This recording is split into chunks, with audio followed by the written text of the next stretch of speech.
The Israelites were now on the doorstep of the land that God had promised to give them. The rebellious generation had died during the previous 40 years since leaving Egypt. Only Joshua and Caleb will now be entering the land of that generation. Now, on the plains of Moab, across the Jordan River from Jericho, Moses speaks to the remaining Israelites before his own death concerning things God wanted them to know before entering into the promised land as we come into the book of Deuteronomy. In Deuteronomy chapter 1, verses 3 through 5, it says, "In the 40th year, in the 11th month, on the first of the month, Moses told the Israelites everything the Lord had commanded him to say to them. This was after he had defeated King Sihon of the Amorites, who lived in Heshbon, and King Og of Bashan, who lived in Ashtaroth at Edrei. Across the Jordan, in the land of Moab, Moses began to explain this law, saying." And so as we look at the book of Deuteronomy, or at least the first part of the book of Deuteronomy, I want to kind of step back and just look at some of the main things that we have seen in this week's reading of the book. Number one, they were to learn from the past. Moses wanted the Israelites to remember their past, and that really comes out throughout the book, especially in the early part of the book, trying to help them remember the lessons that they should have learned, that should have reminded them about the blessings involved in obeying God, as well as the consequences involved in disobeying God. Consider some of the reminders given to the Israelites in Deuteronomy. First, when God spoke to them at Horeb or at Sinai, he was ready to give them the land he promised to their ancestors. Deuteronomy 1 verses 6 through 8 speaks of that. But they were afraid and they refused to enter it.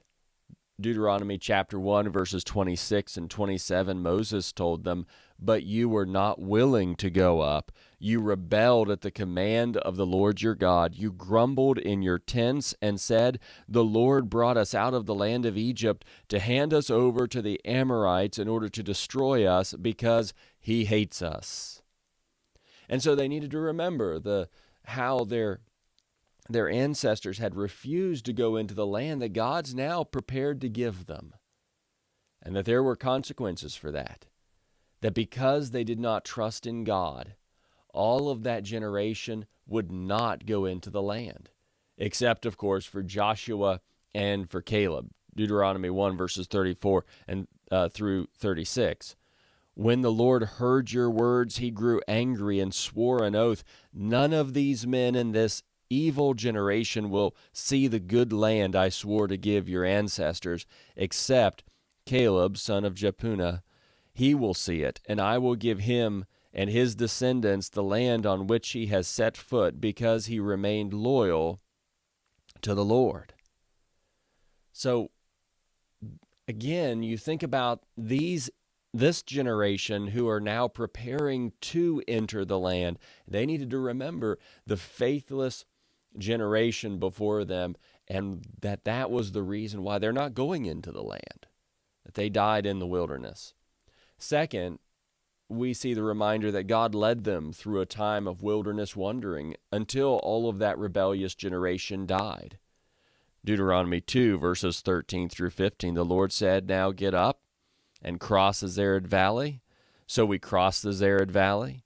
The time we spent traveling from Kadesh Barnea until we crossed the Zered Valley was 38 years, until the entire generation of fighting men had perished from the camp, as the Lord had sworn to them. Indeed, the Lord's hand was against them to eliminate them from the camp until they had all perished.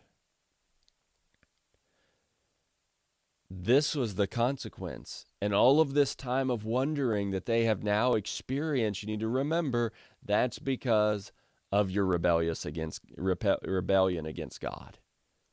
And that generation's no longer there now, as they are preparing to enter into the land that God had promised. A third reminder was how God led this new generation of Israelites in victory against King Sihon and King Og. We see in chapter 2, verses 24 and 25, the Lord also said, "Get up, move out, and cross the Arnon Valley. See, I have handed the Amorites King Sihon of Heshbon and his land over to you. Begin to take possession of it. Engage him in battle. Today I will begin to put the fear and dread of you on the peoples everywhere under heaven. They will hear the report about you, tremble, and be in anguish because of you." And then down in verses 33 through 36, "The Lord our God handed him over to us, and we defeated him, his sons, and his whole army. At that time we captured all his cities and completely destroyed the people of every city, including the women and children. We left no survivors. We took only the livestock and the spoil from the cities we captured as plunder for ourselves. There was no city that was inaccessible to us from Aroer on the rim of the Arnon Valley, along with the city in the valley, even as far as Gilead. The Lord our God gave everything to us." And then, of course, with King Og in chapter 3, verses 1 through 6, "Then we turned and went up the road to Bashan, and King Og of Bashan came out against us with his whole army to do battle at Edrei. But the Lord said to me, 'Do not fear him, for I have handed him over to you along with his whole army and his land. Do to him as you did to King Sihon of the Amorites who lived in Heshbon.' So the Lord our God also handed over King Og of Bashan and his whole army to us. We struck him until there was no survivor left. We captured all his cities at that time. There wasn't a city that we didn't take from them. 60 cities, the entire region of Argob, the kingdom of Og in Bashan. All these were fortified with high walls, gates, and bars, besides a large number of rural villages. We completely destroyed them, as we had done to King Sihon of Heshbon, destroying the men, women, and children of every city." Remember how God has led you in victory. Right? That's the message that we're seeing here over these two kings. Fourth, we see that God took this land and then gave it as an inheritance to the tribes of Reuben, Gad, and half the tribe of Manasseh, as you can see in Deuteronomy chapter 3 and in verses 12 through 13. And so we can recognize how God has been blessing them as they have now come into the land. But don't be like your previous generation. Don't rebel. Don't have that kind of faithlessness. Fifth, another reminder was that God had led them on this journey to test them, and so they would be humble enough to trust in him. Deuteronomy chapter 8 and verses 2 through 4 says, "Remember that the Lord your God led you on the entire journey these 40 years in the wilderness so that he might humble you and test you to know what was in your heart, whether or not you would keep his commands. He humbled you by letting you go hungry. Then he gave you manna to eat, which you and your ancestors had not known, so that you might learn that man does not live on bread alone, but on every word that comes from the mouth of God. Your clothing did not wear out, and your feet did not swell these 40 years.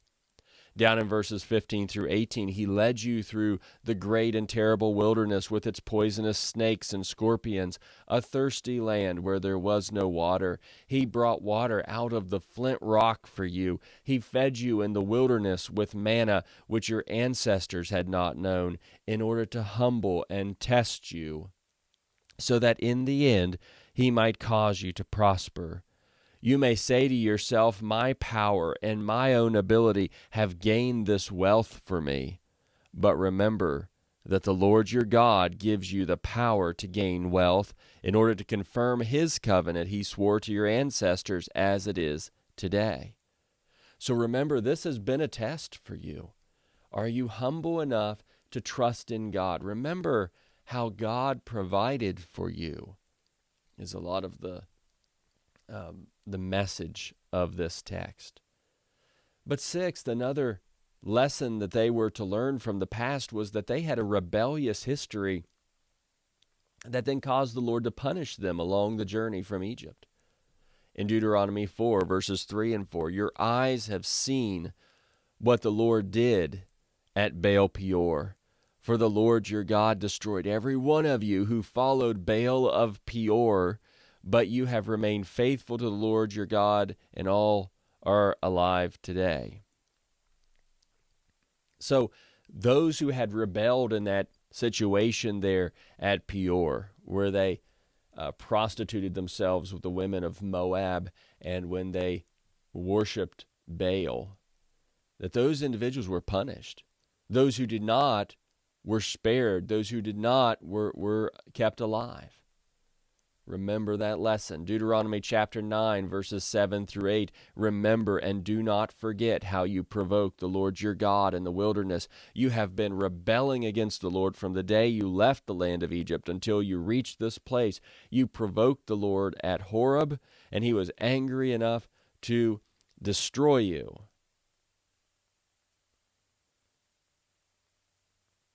And you think about how, for example, back at Horeb or Mount Sinai, and how they had fashioned that golden calf. God was angry with them then, and other times and other places they have been rebelling against God, demonstrating their faithlessness, and God wasn't pleased with them, and how God dealt with them in various ways with those who had rebelled against him.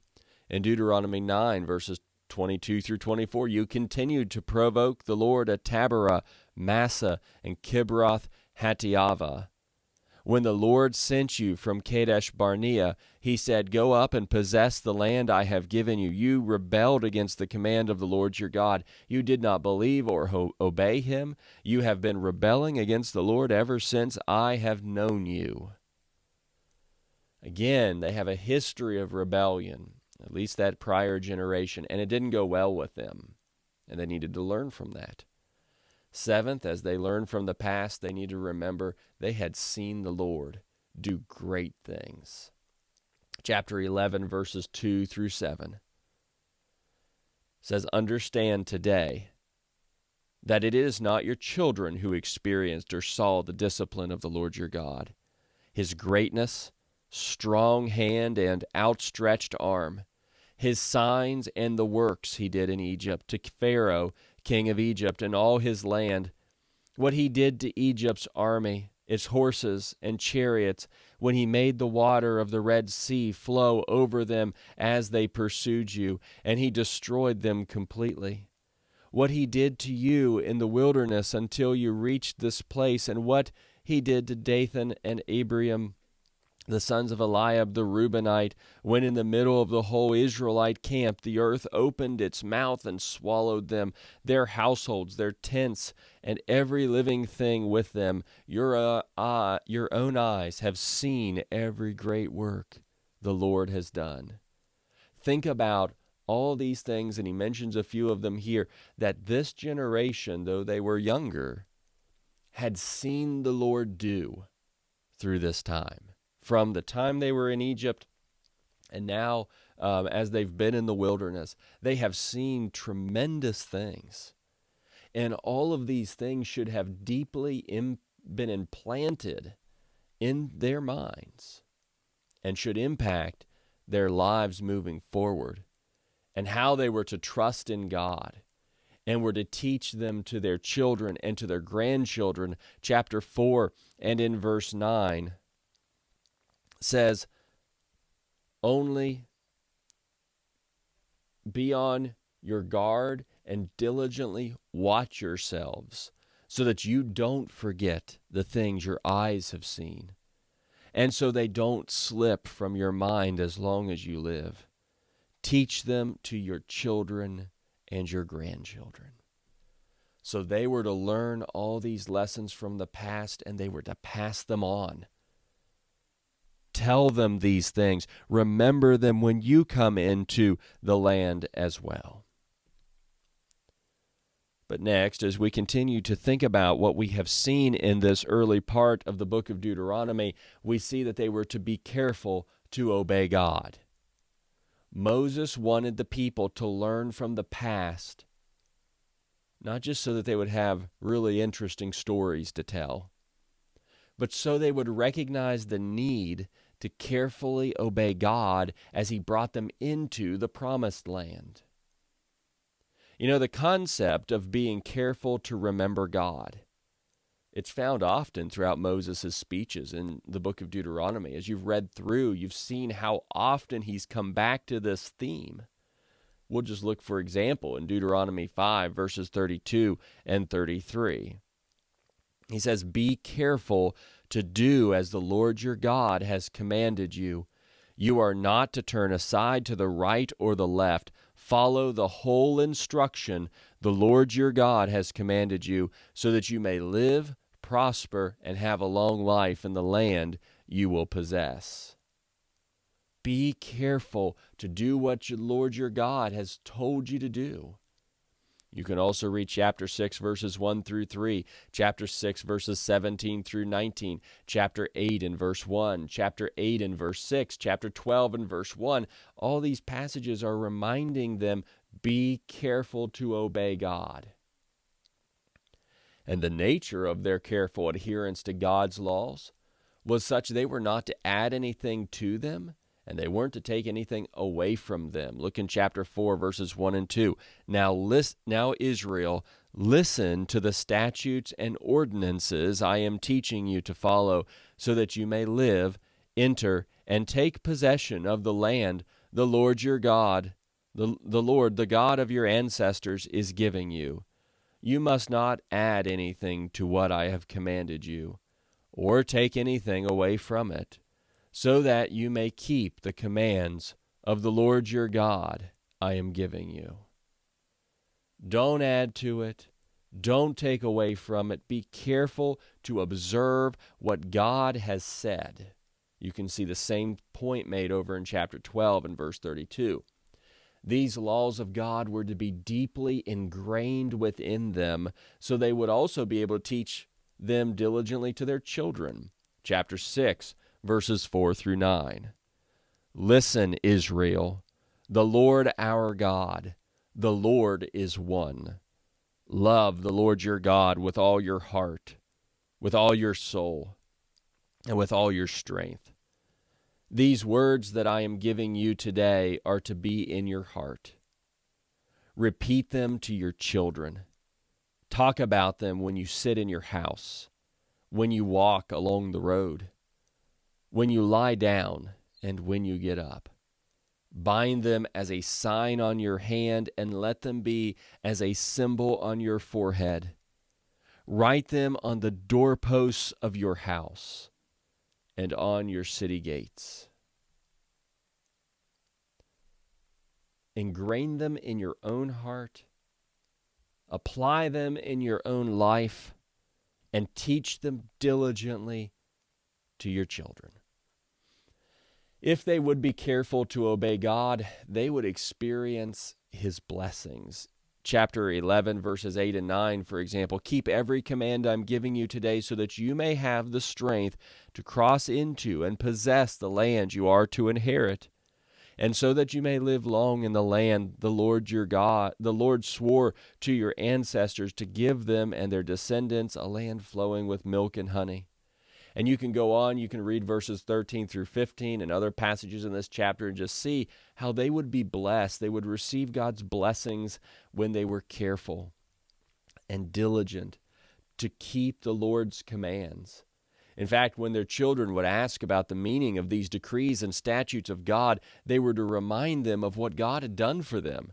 Chapter 6, verses 20 through 25. But if they would forget God, there would be consequences. Look at chapter 11, verses 16 and 17. It says, be careful that you are not enticed to turn aside, serve, and bow and worship to other gods. Then the Lord's anger will burn against you. He will shut the sky, and there will be no rain. The land will not yield its produce, and you will quickly perish from the good land the Lord is giving you. Don't forget God. If you do and you don't obey him, there will be consequences. God even warned about the potential dangers involved in forgetting him whenever they were brought into the promised land and they experienced the good that was offered by the land. That they wouldn't just trust in God while they thought they needed him, but instead that they would not forget him. Chapter 6, verses 10 through 13. When the Lord your God brings you into the land he swore to your ancestors, Abraham, Isaac, and Jacob, that he would give you, a land with large and beautiful cities that you did not build, houses full of every good thing that you did not fill them with, cisterns that you did not dig, and vineyards and olive groves that you did not plant. And when you eat and are satisfied, be careful not to forget the Lord, who brought you out of the land of Egypt, out of the place of slavery. Fear the Lord your God, worship him, and take your oaths in his name. When you come into this good land, don't forget God. Chapter 8, verses 11 through 20 shows the same things. Again, these words were to be imprinted on their hearts and imprinted on their minds, and taught to their children, and carefully observed so it would go well for them in the land. Chapter 11, verses 18 through 25.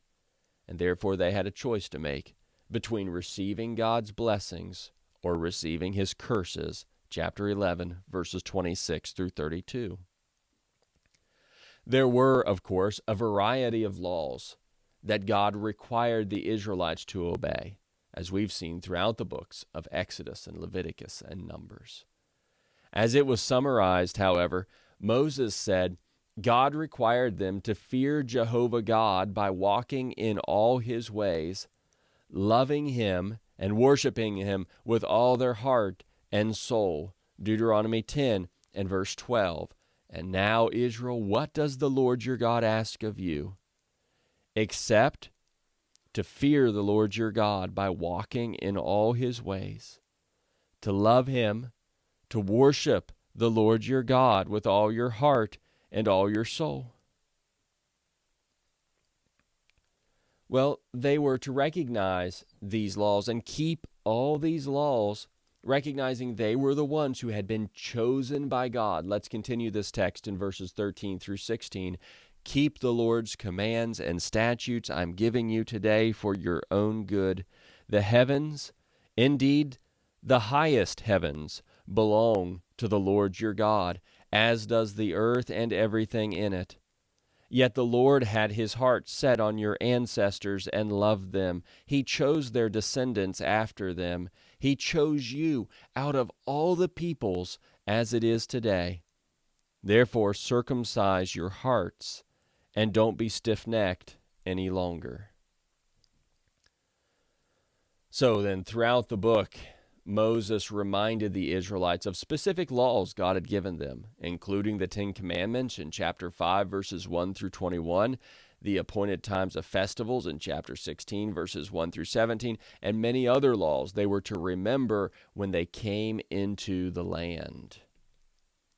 So, learn from the past, be careful to obey God. And then there were other instructions also that we have seen in this early part of the book of Deuteronomy concerning inhabiting the land. As Moses was not going to enter the land, he also gave clear directions regarding other aspects of inhabiting the land God was about to give them. Remember, Moses isn't going in with them, he's trying to get them ready. For example, we've seen that Moses often instructed them not to forget to carefully obey God when they would come into the land and begin to receive the blessings of the land. And they were not to think that it was because of their own righteousness that they inhabited the land. They weren't to get proud.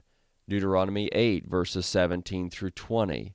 You may say to yourself, my power and my own ability have gained this wealth for me. But remember that the Lord your God gives you the power to gain wealth in order to confirm his covenant he swore to your ancestors as it is today. If you ever forget the Lord your God and follow other gods to serve them and bow and worship to them, I testify against you today that you will certainly perish. Like the nations the Lord is about to destroy before you, you will perish if you do not obey the Lord your God.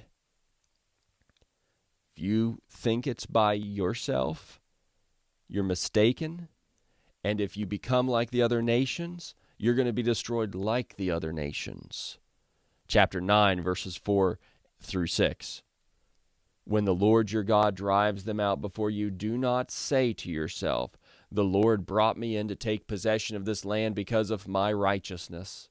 Instead, the Lord will drive out these nations before you because of their wickedness. You are not going to take possession of this land because of your righteousness or your integrity. Instead, the Lord your God will drive out these nations before you because of their wickedness, in order to fulfill the promise he swore to your ancestors, Abraham, Isaac, and Jacob. Understand that the Lord your God is not giving you this good land to possess because of your righteousness, for you are a stiff-necked people. So, don't think it's you. This is God's promise, and it's God's judgment on the people of the land. When they came into the land to take possession of it, they were also then to completely wipe out the inhabitants of the land, so they would not be tempted to worship their gods and participate in their evil ways. Look at chapter 7, verses 1 through 6. When the Lord your God brings you into the land you are entering to possess, and he drives out many nations before you, the Hethites, Girgasites, Amorites, Canaanites, Perizzites, Hivites, and Jebusites, 7 nations, more numerous and powerful than you. And when the Lord your God delivers them over to you, and you defeat them, you must completely destroy them. Make no treaty with them, and show them no mercy. You must not intermarry with them, and you must not give your daughters to their sons, or take their daughters for your sons, because they will turn your sons away from me to worship other gods. Then the Lord's anger will burn against you, and he will swiftly destroy you. Instead, this is what you are to do to them. Tear down their altars, smash their sacred pillars, cut down their Asherah poles, and burn their carved images, for you are a holy people belonging to the Lord your God. The Lord your God has chosen you to be his own possession out of all the peoples on the face of the earth. Recognize that you're not to go after their ways. Destroy all of it. They were not to take anything detestable to God for themselves. Chapter 7, verses 25 to 26. Burn up the carved images of their gods. Don't covet the silver and gold on the images and take it for yourself, or else you will be ensnared by it. For it is detestable to the Lord your God. Do not bring any detestable thing into your house, or you will be set apart for destruction like it. You are to abhor and detest it utterly, because it is set apart for destruction. And they were not to fear the people of the land. Chapter 7, verses 17 through 19. If you say to yourself, these nations are greater than I, how can I drive them out? Do not be afraid of them. Be sure to remember what the Lord your God did to Pharaoh and all Egypt, the great trials that you saw, the signs and wonders, the strong hand and outstretched arm by which the Lord your God brought you out. The Lord your God will do the same to all the peoples you fear. Don't fear. Fear had gotten them in the previous generation in trouble. Don't be like that. They were not to worship God in the ways or at the places the people worshiped their gods. Chapter 12, verses 1 through 5. Be careful to follow these statutes and ordinances in the land that the Lord your God, the God of your ancestors, has given you to possess all the days you live on the earth. Destroy completely all the places where the nations that you are driving out worship their gods, on the high mountains, on the hills, and under every green tree. Tear down their altars, smash their sacred pillars, burn their Asherah poles, cut down the carved images of their gods, and wipe out their names from every place. Don't worship the Lord your God this way. Instead, turn to the place the Lord your God chooses from all your tribes to put his name for his dwelling, and go there. You can also see verses 10 through 14. They were not to inquire even about the gods the people worshiped. Look in chapter 12, verses 29 through 32. When the Lord your God annihilates the nations before you, which you are entering to take possession of, and you drive them out and live in their land, be careful not to be ensnared by their ways after they have been destroyed before you. Do not inquire about their gods, asking, how did these nations worship their gods? I'll do the same. You must not do the same to the Lord your God, because they practice every detestable act which the Lord hates for their gods. They even burn their sons and daughters in the fire to their gods. Be careful to do everything I command you. Do not add anything to it or take anything away from it. So don't inquire about their gods. Their gods have gotten them in trouble. Their practices have gotten them in trouble and have brought the vengeance of God. Plus, God revealed instructions concerning what they were to do in a future time when they would desire a king to be like all the other nations. There were instructions even concerning that and what this king was to do. We'll just notice the first couple of verses. Chapter 17, verses 14 and 15. When you enter the land the Lord your God is giving you, take possession of it, live in it, and say, I will set a king over me like all the nations around me. You are to appoint over you the king the Lord your God chooses. Appoint a king from your brothers. You are not to set a foreigner over you, or one who is not of your people.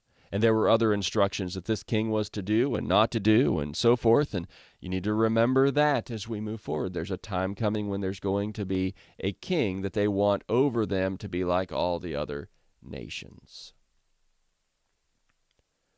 So then, as we close this lesson, the people God was preparing to bring into the promised land needed to hear all these reminders and instructions.